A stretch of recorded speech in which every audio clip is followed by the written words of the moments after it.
Hello there, ladies and gentlemen, and I welcome all of you back this Friday where I feel like I just couldn't wait any longer to say this. I kind of had to get this off my chest because there were certain things I kind of really wanted to say about the current situation right now, because right now England has the dirtiest rivers, the dirtiest lakes, the most expensive energy, and the most completely inept systems for transportation, and some of the highest, well, some of the most shocking levels of crime.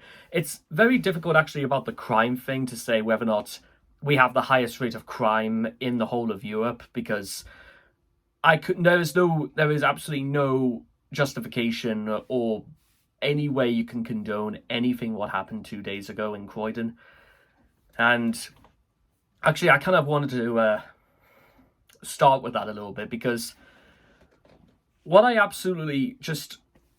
can't get my head around is the utter pointlessness of that incident. Because what purpose did it serve? What good did any of it result in?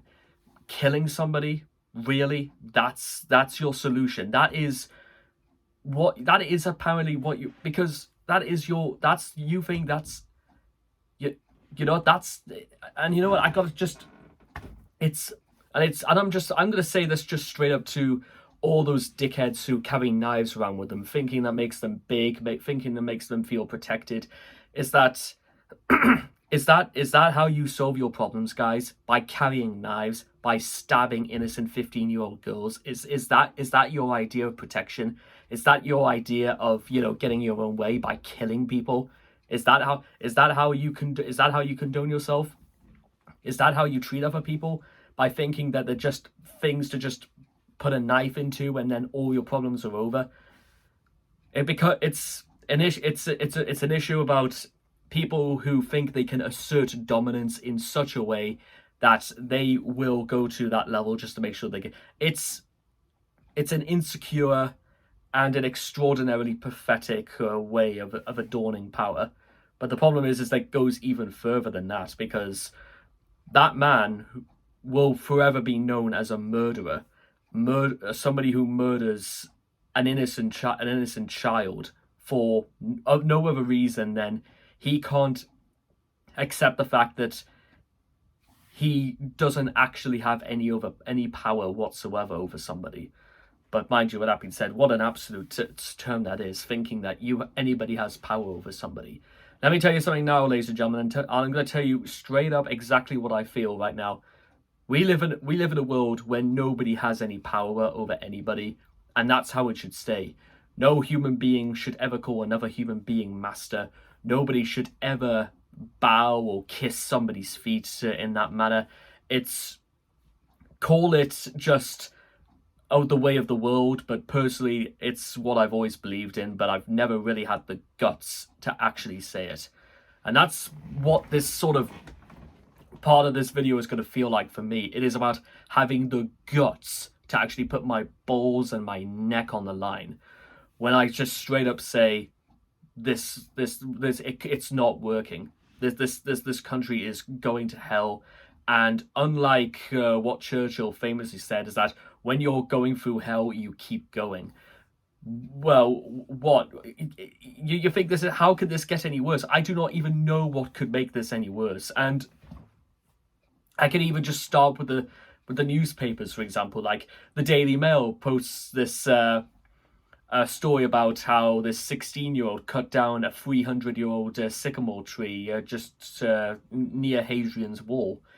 And it's really kind of almost telling about some of the problems that are going on right now, like GB News, for example, and like how Lauren Fox and Dan Wooten both got suspended for some very misogynistic comments they made a number of days ago, and how the Daily Mail have not even responded or made any sort of story about this whatsoever, because I know why, you know why. It makes them look incredibly bad. So we'll find this story about, somebody cut down a tree, and we'll write a story about that. And then somebody who some dickhead I think works for GB News as well, and I say dickhead because, to be honest, I think I fuck GB News. That's my that's gonna be the understatement of the century by just saying that. Anyway, so the story about the tree being cut down, and then somebody, this dickhead who works for GB News, saying that, and Labour want to give him the vote. Because it was one of the things that Labour wanted to do, is that they wanted to give 16-year-olds the opportunity to vote. And I called his arse out on this by saying that, no, that's absolutely not true. Labour want to give him the opportunity. They want to give him the right to vote. Just because you give somebody the right to do... I mean, I have the right to buy a lottery ticket. I have the right to go buy out a bottle of vodka. It doesn't mean I have to do it. Just because I have the rights, it doesn't mean I can't do shit if I don't want to. And it's the same with voting. They can't make you vote if you don't want to. It's as simple as that. It's not that and you can see immediately, but you can work out immediately again the crass, the arrogance, the ignorance, the utter stupidity some of these right-wing politicians, right-wing journalists, they will fall to, is that they are concerned with one thing and one thing only. They play on people's insecurities by thinking that actually it would be dangerous if there was any sort of change to the system whatsoever. No wonder they do not want to hold a general election with the havoc that Liz Truss caused, and the ever-ending spiraling staircase of despair with no banister that Rishi Sunak is kicking us down. That's why they don't want it, because they know immediately they're going to lose. Because what exactly do you want us to say to this? And it's again why they're in uproar about, Labour wanting to, rejoin making up stories about wanting to rejoin the EU, completely crossing out the fact they want to do it as an associate member. Because I think even Labour supporters who think Brexit is a good idea, everybody is starting to realise that actually, no, it isn't. And whatever you wanted to vote for Brexit for, not only has it not come true, but also it's... Again, 1 minute it will be like the tree, then it will be another thing about the small boats, then it'll be a thing about HS2. It's a never-ending spiraling staircase of despair with no banister that Sunak in some way has to get him, or some right-wing politician is going to get involved in, and they're going to try and spiral it in such a way that it can either make themselves look good, or they'll make the opposition look as bad as possible. Mind you, with that being said, if Suella Braverman has got anything to do with it, then I don't even think any real right-wing politician is going to take too much heat from that, because I don't even think that most Tory supporters or voters even like Braverman that much, because, again, her rhetoric, her lambasting, and the way she talks about refugees by saying it's too easy to be a refugee, or how there is some call to actually leave the cause of human being of European rights, and about how even they'll knight Sir Jacob Rees-Mogg for what, I literally couldn't tell you. Maybe he just has more money than the rest of us. Maybe that's a good cause to have, be knighted or something like that. Not for actually contributing, not for actually creating, not for actually doing anything of any value whatsoever.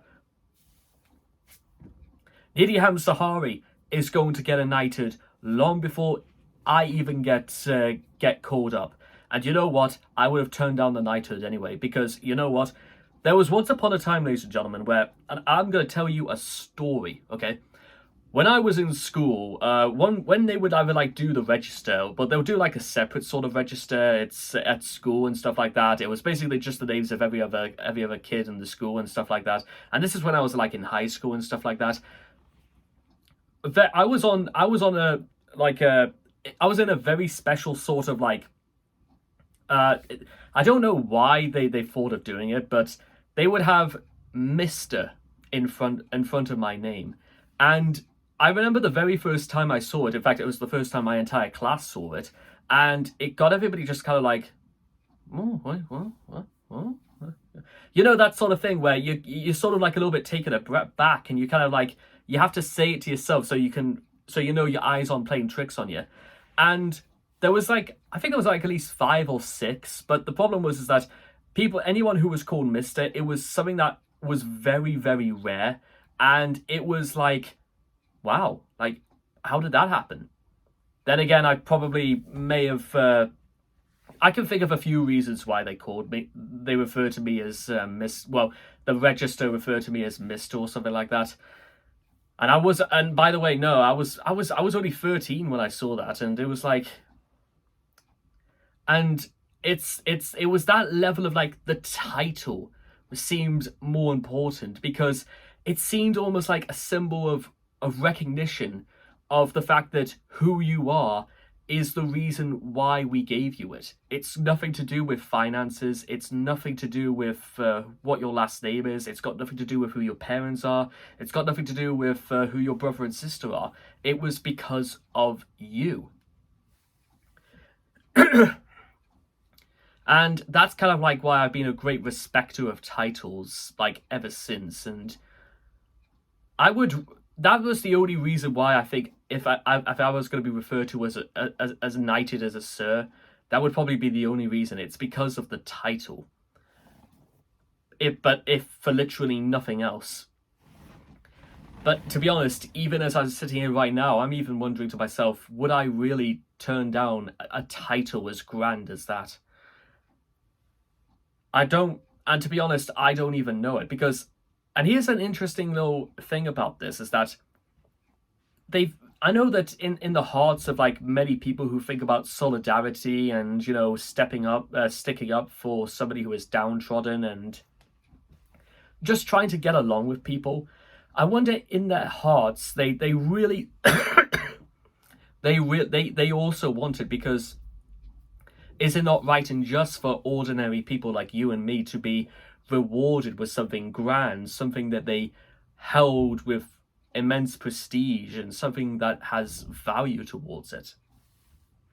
I think it's not an unreasonable thing to say that why not give them it? It doesn't make them any less of a person. They may feel even more important because of it. And maybe that's in some way as well what I kind of almost want this video to sort of like demonstrate, ladies and gentlemen, is that despite what some people may say that, you know what, that nothing will change or nothing you do will change, actually, there's quite a lot of things you can do to change the world.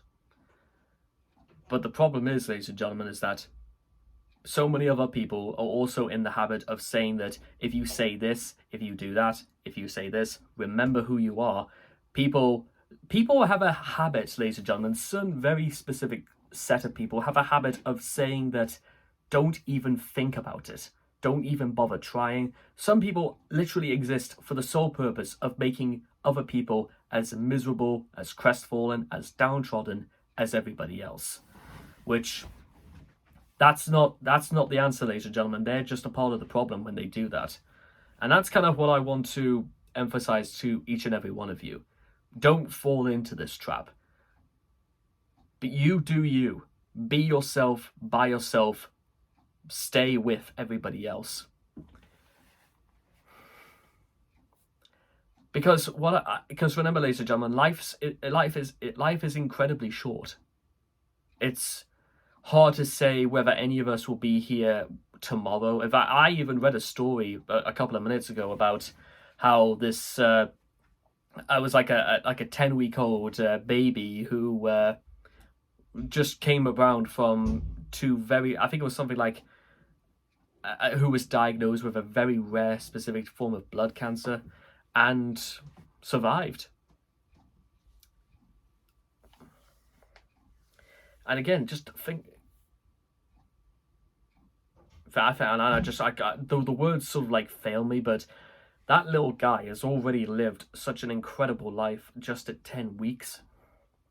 And the only thing I could say for right now is that I hope that little guy literally has the most spectacular and the most incredible life for the rest of his life, because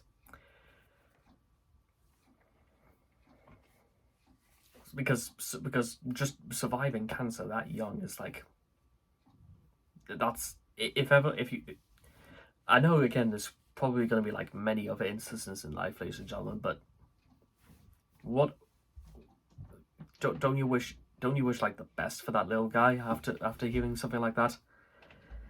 They say that actually, um, they say that we should like leave this world better.